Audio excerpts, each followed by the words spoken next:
أعوذ بالله من الشيطان الرجيم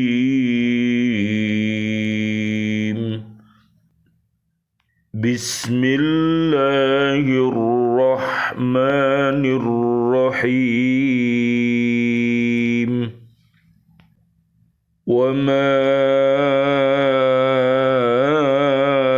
أرسلنا من رسول إلا ليطاع بإذن الله ولو أنهم إذ ظلموا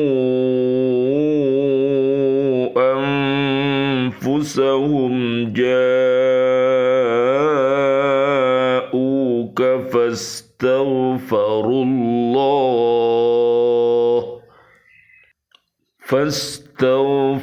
الله واستغفر لهم الرسول لوجدوا الله توابا رحيما صدق الله العظيم. Dan kami tidak mengutus seorang rasul melainkan untuk ditaati dengan izin Allah.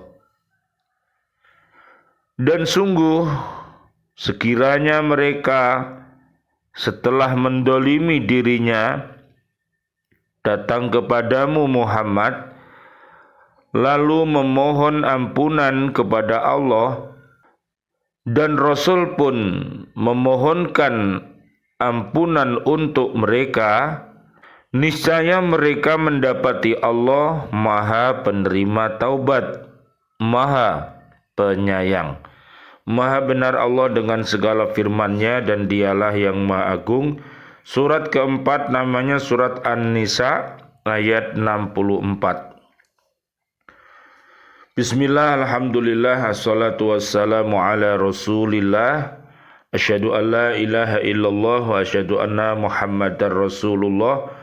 Allahumma salli wa sallim wa barik ala sayyidina Muhammad wa ala alihi wa ashabihi ajma'in walhamdulillahi rabbil alamin. Bi'aunillah, bi'idnillah, biridhoillah. Alhamdulillah kami hadir kembali dari BCA di Kota Baru Ndriyorejo Gresik untuk menyapa diri kita, keluarga besar kita, dan seluruh umat Islam untuk senantiasa mencintai Al-Quran dengan cara membacanya, menghafalnya, memahami kandungannya, dan mengamalkan isi kandungan Al-Quran serta mendakwahkannya. Mudah-mudahan dengan wasilah ini Allah Subhanahu wa Ta'ala mentakdirkan kita semuanya bisa senantiasa berhaqqa tilawatih, berhaqqa tuqatih, dan berhaqqa jihadih. Mudah-mudahan Allah Subhanahu wa Ta'ala merahmati kita semuanya dengan Al-Quran ini. Allahumma arhamna bil Quran. Amin ya rabbal alamin. Allahumma arinal haqqa haqqa warzuqna ittiba'ah wa arinal batila batila warzuqna jatinabah. Amin ya rabbal alamin. Kajian kita di surat keempat namanya An-Nisa ayat 64. Bagian pertama dari ayat ini menerangkan bahwa setiap rasul yang diutus Allah ke dunia ini semenjak dari dahulu sampai kepada Nabi Muhammad sallallahu alaihi wasallam, Allahumma sholli wa sallim alaihi, wajib ditaati dengan izin perintah Allah Subhanahu wa Ta'ala. Karena tugas risalah mereka adalah sama, yaitu untuk menunjukkan umat manusia ke jalan yang benar dan kebahagiaan hidup mereka selamat dunia sampai akhirat. Dalam ayat ini dikaitkan taat dengan izin Allah Subhanahu wa taala, maksudnya bahwa tidak ada satu makhluk pun yang boleh ditaati melainkan dengan izin Allah atau sesuai dengan perintahnya. Nanti bisa dilihat manusia-manusia yang harus kita taati, misalnya di surat At-Taubah ayat 71 sampai 72.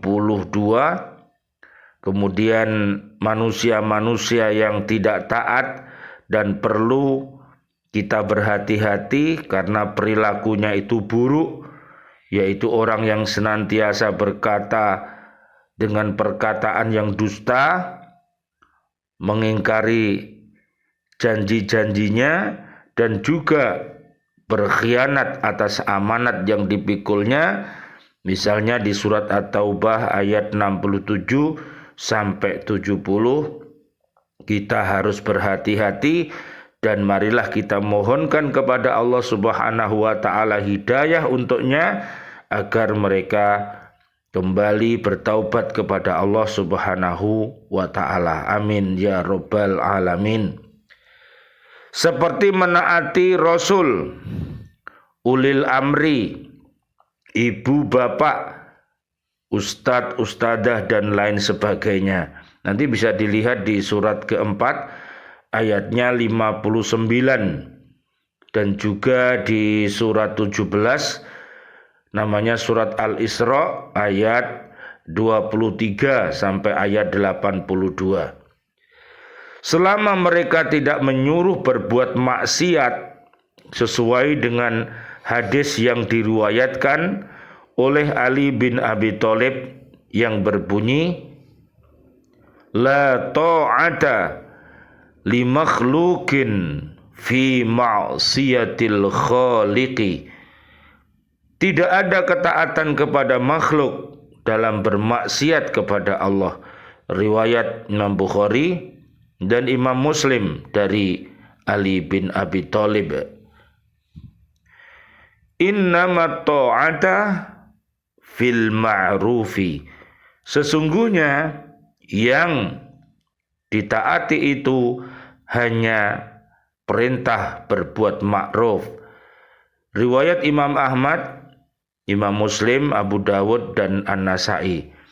Juga lihat nanti di surat kelima ayatnya 55. Para pemimpin-pemimpin yang terpimpin oleh wahyu, mereka akan mengajak untuk selamat dunia akhirat. Dan juga para guru robani, bapak ibu robani, di surat ketiga ayat 79. Tolong nanti dibaca. Bagian kedua sampai akhir ayat ini menerangkan andai kata orang yang menganiaya dirinya sendiri, yaitu orang yang bertahkim kepada tauhid, seperti tersebut pada ayat 60, datang kepada Nabi Muhammad sallallahu alaihi wasallam, Allahumma sholli wa sallim alaih.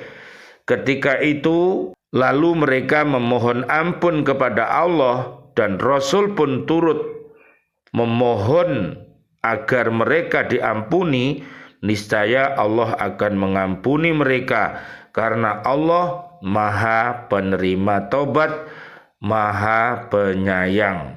Jadi nanti bisa dilihat di surat keempat, surat An-Nisa ayat 142 sampai 145. Orang-orang yang sholatnya malas, zikirnya juga sedikit, akhirnya dia tergoda oleh bujuk rayu setan, maka solusinya adalah dia bertaubat kepada Allah. Surat keempat ayat 146 sampai ayat 147, dan juga surat At-Tahrim ayat 6 sampai ayat 8. Di dalam ayat ini disebutkan orang-orang yang bertahkim kepada tauhid itu ialah orang-orang yang menganiaya diri sendiri karena mereka melakukan kesalahan besar dan membangkang, tidak mau sadar. Beberapa syarat yang harus dipenuhi oleh orang yang bertobat agar tobatnya diterima oleh Allah Subhanahu wa taala antara lain: 1.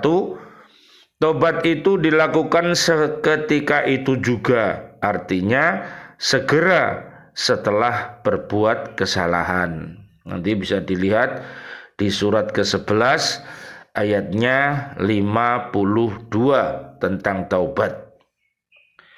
Yang kedua, hendaklah tobat itu merupakan tobat nasuha, artinya benar-benar menyesal atas kesalahan-kesalahan yang diperbuat dan tidak akan mengulangi lagi. Surat At-Tahrim ayat 8. Yang ketiga, bila ada hak orang lain yang dilanggar, hak orang itu haruslah diselesaikan lebih dahulu dengan meminta maaf dan mengembalikan atau mengganti kerugian. Jadi marilah kita ini bila ada kesalahan di antara manusia, maka kita saling meminta maaf dan memaafkannya. Nanti bisa dilihat di surat ketiga ayat 133 sampai 136. Kepribadian orang beriman takwa yang luar biasa yang harus kita miliki.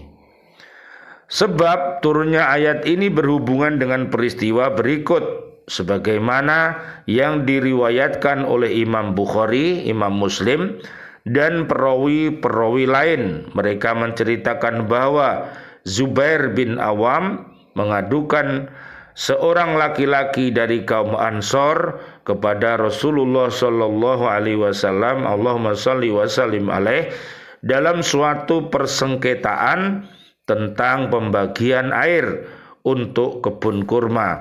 Rasulullah sallallahu alaihi wasallam, Allahumma shalli wa sallim alaih, beliau memberi putusan seraya berkata kepada Zubair, airilah kebunmu itu lebih dahulu, kemudian alirkanlah air itu kepada kebun tetanggamu. Maka laki-laki itu berkata, apakah karena dia anak bibimu, hai Rasulullah sallallahu alaihi wasallam, Allahumma shalli wa sallim alaih? Maka berubahlah muka Rasulullah sallallahu alaihi wasallam, Allahumma shalli wa sallim alaih, karena mendengar tuduhan tentang itu. Rasulullah sallallahu alaihi wasallam, Allahumma shalli wa sallim alaih, beliau berkata lagi untuk menguatkan putusannya, airilah hai Zubair kebunmu itu sehingga air itu meratainya, kemudian airkanlah kepada kebun tetanggamu. Maka turunlah ayat ini. Subhanallah walhamdulillah wala ilaha illallah wallahu akbar, la haula wala quwata illa billahil aliyil adim. Rabbana taqabbal minna innaka antas samiul alim wa tub alaina innaka antat tawwabur rahim. Doa-doa kami, marilah kita senantiasa memohon kepada Allah Subhanahu wa taala untuk seluruh saudara dan saudari kita, seluruh kaum muslimin, kaum muslimat yang masih hidup. Ya Allah yang Maha Rahman, ya Allah yang Maha Rahim, berikanlah kepada kami panjang umur bil barokah wa bi taatillah, sihah wal afiyah, dan wafatkan kelak kami dalam keadaan husnul khotimah. Amin ya rabbal alamin. Dan doa-doa kami untuk seluruh saudara dan saudari kami, kaum mukminin mukminat yang sudah wafat, ayah kami, dan juga guru-guru kami, para siswa-siswi kami, para ibu bapak wali murid di Lembaga Pendidikan Al-Falah Surabaya yang sudah wafat dalam keadaan beriman, juga sahabat-sahabat di Islamic Center, para presiden kami, para menteri kami, dan para pahlawan kami, serta seluruh warga bumi ini yang sudah wafat dalam keadaan beriman. Doa-doa kami, Allahumma anzilir rahmah wal maghfirah wal ni'mah wal jannah. Subhanakallahumma wa bihamdika asyhadu an la ilaha illa anta astaghfiruka wa atubu ilaik. Rabbana atina fid dunya hasanah wa fil akhirati hasanah wa qina adzabannar. Amin ya rabbal alamin. Wal afu minkum. Wassalamu alaikum warahmatullahi wabarakatuh. Waalaikumsalam warahmatullahi wabarakatuh.